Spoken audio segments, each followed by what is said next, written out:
देखिए 24 घंटे जो 24/7 चैनल का यही मसला है कि हर बात जो है एकदम इतनी ब्लो अप हो जाती है, और कल जब ये आराम से घर में बैठे होंगे तो कुछ भी नहीं होगा।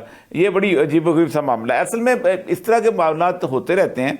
मुझे नहीं लगता कि इस तरह के और इस वक्त कुछ ना कुछ निकल रहा हो, लेकिन एक और चीज़ से थोड़ी सी घबराहट की जब हो सकती है हुकूमत को कि जौक तर जौक लोग जो है वो काफ लीग में शामिल हो रहे हैं जी। और काफ लीग एक ऐसी इत्तेहादी है कि जो किसी न किसी तौर पर कुछ ना कुछ ये जो पॉलिटिक्स होती है ना, अंदरून खाना और ड्राइंग रूम पॉलिटिक्स, उस खेलने के बहुत आती हैं। वो मैदान वाली पॉलिटिक्स के बिल्कुल आती कभी भी नहीं रहे, और वो चौधरी खानदान हमेशा से ड्राइंग रूम पॉलिटिक्स हमेशा चलते हैं। वहाँ जो लोग शामिल हो रहे हैं, जिस तरह की वो बल्दियाती इलेक्शंस की तैयारी कर रहे हैं, उससे नज़र आता है कि कहीं कोई मसला ना बन जाए, तो या कोई मसला बने या ना बने, कोई ना कोई एक उबाल ज़रूर निकल सकता है, वरना मुझे कोई ऐसी फौरी चीज़ नज़र नहीं आ रही। अच्छा, ये जो आप कह रहे हैं कि काफ लीग में जोक दर जोक शामिल हो रहे हैं, खुद से हो रहे हैं या किसी इशारे पर हो रहे हैं? अच्छा, ये देखें, पहली बात तो यह है कि या तो तमाम सियासी पार्टियां मान लें कि ये सब कुछ इशारे से होता है और एडमिट करके दुनिया के सामने आ जाएं। ज़ाहिर बात है ये इशारे को आज से तो हो नहीं रहे, ये इशारे तो 1958 से होते चले आ रहे हैं, जब जुल्फ़िकार अली भुट्टो साहब जो थे वो मुस्लिम लीग कन्वेंशन मुस्लिम लीग के सेक्रेटरी जनरल बने थे और अयूब खान की पार्टी के थे, और उसके बाद से वहाँ से फिर आगे मुंतखब लोग आते गए और चलते गए, या तो मान लें कुल के। और मसला यह है कि ये हर एक को इल्ज़ाम लगाया जाता है, या हम कह देते हैं कि इशारे पे हो रहे हैं, शामिल हो रहे हैं। मतलब ज़रा यह है कि या तो एक तीसरे किरदार को मुकम्मल पर तस्लीम कर लिया जाए, वरना मैं और आप कह के निकल जाएंगे जी किसी और के इशारे पे हो रहे हैं, अगला कहेगा हम तो इशारे के नहीं, हम तो खुद आए हैं, दूसरा कहेगा इशारे पे आए। ये बड़ी पाकिस्तान की बड़ी बदकिस्मती है इस तरह की सियासत की। अच्छा फिरदौस शमीम नकवी साहब, एक चीज़ जो है ना वो तो कराची में, मैं भी अभी कराची में था, मैंने भी ऑब्ज़र्व की, मुख्तलिफ़ इलाकों में जाकर देखा, लोगों से बातचीत हुई, लोग जाहिर है उन्होंने बड़ी उम्मीद और आस के साथ पाकिस्तान तहरीक इंसाफ को वोट दिया था। पहली बात यह है कि लंदन वाले अब तो बच गए, कोशिश क्या करनी है, बच गए हैं। अब तो कहते हैं, अब तो पुरानी बातें हो गई कि कोशिश कर रहे हैं, वो तो चले गए वहाँ आराम से बैठे में। देखे आज भी उन्होंने वो ये कोशिश कर रहे हैं ना ये लोग भी कि उनको वापस लाने के लिए दरखास्त डालेंगे, जो उनको वापस आ जाए, अगरचे वो मुमकिन दिखाई नहीं देता, लेकिन हुकूमत अपनी सी तो कोशिश कर रही है। देखें, एक बात बताऊं मैं आपको कि बुनियादी तौर पर ये जो हुकूमत का ख़त है, इसकी कोई लीगल, कोई लोकल स्टैंडाई, कोई हैसियत नहीं है।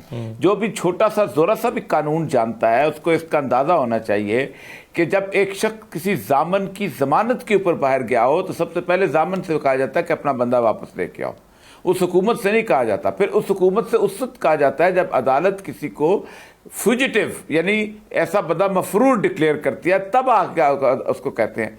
एक आदमी के पास अदालत की परमिशन मौजूद है और उसके साथ उसका भाई, उसका जामन वहाँ पर मौजूद है, साथ इसने लेके आना है, जिसको कहा गया है कि तुम यहाँ के लेके आओ, उसके बावजूद आपने खुद जाने दिया गया है, उसके बाद आप किसको ख़त लिख रहे हैं? मसला ज़रा ये कि फवाद चौधरी साहब खबरों में रहने के आदी हैं। ज़ाहिर बात है मिनिस्ट्री ऑफ इंफॉर्मेशन जो है वो एक बड़ी बुरी तरह की लत डाल देती है कि आपने खबरों में रहना है। वो बच के जा चुके हुए हैं, उनके बारे में अब ये मत सोचें कि उनके लिए कोशिश की जा रही है या कोशिश की जाती रहेगी। हाँ, जहाँ तक मुकदमात का ताल्लुक है, मुकदमात शुरू दिन ही से देखें, पाकिस्तान का जो पूरे का पूरा सिस्टम है, बल्कि दुनिया पूरी का जो सिस्टम है ना, ये जो करप्शन का, इस करप्शन में सिर्फ एक ही रास्ता होता है करप्शन को ढूंढने का, वो होता है एसेट बियॉन्ड मीन्स, कि आपके जो वसाइल हैं आपके उसके मुताबिक आपकी जायदाद नहीं है, वरना करप्ट आदमी या कोई भी बददियानत आदमी या कोई भी बददियानत माफिया अपना कोई सबूत नहीं छोड़ा करता। और होता ये होता है कि पूरे पाकिस्तान, क्या पूरी दुनिया के अंदर आप देखें ना, एक आदमी है, उसकी किकबैक कहीं और जमा हो गई है, वो किकबैक देने वाला आपके पास गवाही देने के लिए आएगा। एक आदमी ने पटवारी को रिश्वत दी है, एक आदमी ने तहसीलदार को रिश्वत दिया है, रिश्वत देकर अपना काम करवा के चला गया, उसके साथ कैमरे साथ उसके नहीं लगे हुए, बाकी चीज़ें नहीं लगी हुई। करप्शन का अंदर एक ही होता है कि ये जो घर आपने बनाया है, ये जो गाड़ी आपने ली है, ये जो बच्चे आपके बेहतरीन जगह पे एजुकेशन हासिल कर रहे हैं, ये रोज़ आप दुनिया जहान का सैर करते फिर रहे होते हैं, ये जो आपके इतने बड़े जलसे और इलेक्शन के खर्चे होते हैं, ये आप कहाँ से लेते हैं? आप हमें इसका सबूत दें।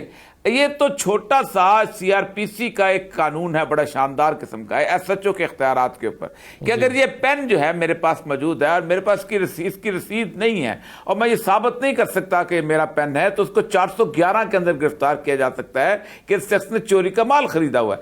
मसला जरा यह है कि ये केसेस तो खराब होने ही थे, इसलिए कि हमारा जो सिस्टम है बना हुआ, आप देखें ना कितनी दीदा दिलेरी से कहा जाता है आपने ये कौन सा कानून बनाया जी कि आपके असासे जो हैं वो उसके आमदन से ज्यादा है, और यही तो करप्शन का कानून होता है। लेकिन आज हम सारे के सारे मुंह खोल के करते, साबित तो नहीं कर दिया कभी। करप्शन की सबसे बड़ी दलील ये होती है कि आप जिस लाइफस्टाइल को आप एंजॉय कर रहे हैं, जिस लाइफस्टाइल में जिंदा हैं, जिस तरह की आप जिंदगी गुजार रहे हैं, आपकी आमदन उससे मैच नहीं करती, और ये बुनियादी सबूत यह है कि आप करप्ट हैं। लेकिन इसके ऊपर कभी आज ना हुकूमत जोर देती है ना कोई और देता है, इसलिए कि सब जगह वो उस तरह के लोग मौजूद हैं कि जो इस तरह की लाइफस्टाइल जिंदगी गुजार रहे हैं, और फिर कल को वो समझते हैं कि हमें अगर पकड़ा गया तो हमें भी यही आसानी से कह देंगे बताओ भाई मैंने कहाँ से करप्शन ली हासिल की। मुझ पर साबित तो कुछ हुआ नहीं। अब ये तो एक कॉमन सा एक रिस्पॉन्स कि मुझ पर साबित तो आपने कुछ किया नहीं, कहाँ से।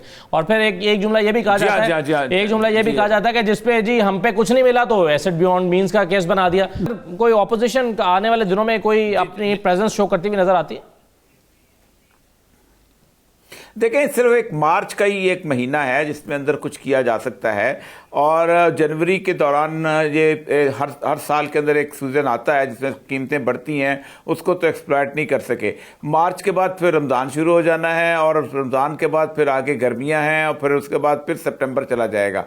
तो ये मार्च के महीने में जो भी उथल पुथल कोई कर सकता है, मेरा नहीं लगता कि मार्च के ये अभी से लेके 15 मार्च। लेकिन मुझे एक जिसे कहते हैं एक हंच कहता है कि मार्च के एंड में कोई एक कोशिश ज़रूर होगी किसी न किसी तौर पर, क्योंकि ज़ाहिर बात है एक डेस्परेशन सूरत तो है कि अब जो कैसे कहते हैं जम गया हुआ है, तो एक कोशिश होगी।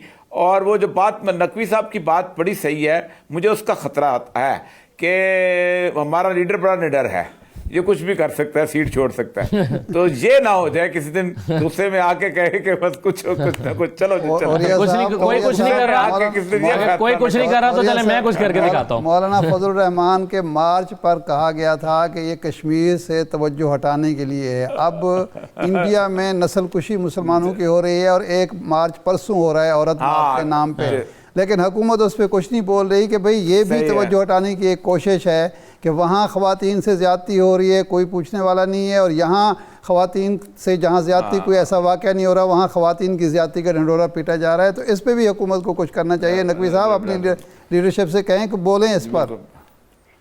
जी चलें, ये तो सही है। आने में जो औरत मार्च के बाद तो कल हम शाह साहब जरा तफसील से इस पे प्रोग्राम करेंगे। नहीं, लेकिन नकवी साहब बोले ना इस पे कि ये भी एक मार्च आज फिरदौस आशिक अवान साहब ने काफी देखिए, अगर आप मुझसे इजाजत है तो मैं बोल लेता हूँ। मैं समझता हूँ बारी भाई, मैं समझता हूँ कि हम इस वाले मामले में बिल्कुल क्लियर है। मैं समझता हूँ कि राइट ऑफ एसोसिएशन है, पाकिस्तान में औरतों के साथ जुल्म बेतहाशा है, वाइफ बीटिंग है, जहेज का निज़ाम है, जायदाद के सिलसिले के अंदर हम एक्ट भी लेके आए हैं, हमने मूवमेंट भी बहुत सारे किए, लेकिन हम इस किस्म के स्लोगन्स के ऊपर तो बिलीव ही नहीं करते। हम तो सूरह अहज़ाब की आयतों के ऊपर यकीन रखते हैं। जिन हजरात ने नहीं पढ़ी हुई वो आयत नंबर 56 से लेके 60 तक पढ़ लें। मकबूल साहब मुझसे ज़्यादा बड़े इसके अंदर वो डायरेक्टली वर्बटिम कोड भी कर देंगे, लेकिन मैं समझता हूँ हम तो उस पर यकीन रखते हैं जहाँ हुक्म जो है औरत के लिए बड़ा वाज़ेह है। और क्योंकि हम 95% मुस्लिम्स हैं इस में 95% प्लस, तो हमें तो और किसी जगह से कोई राह लेनी नहीं।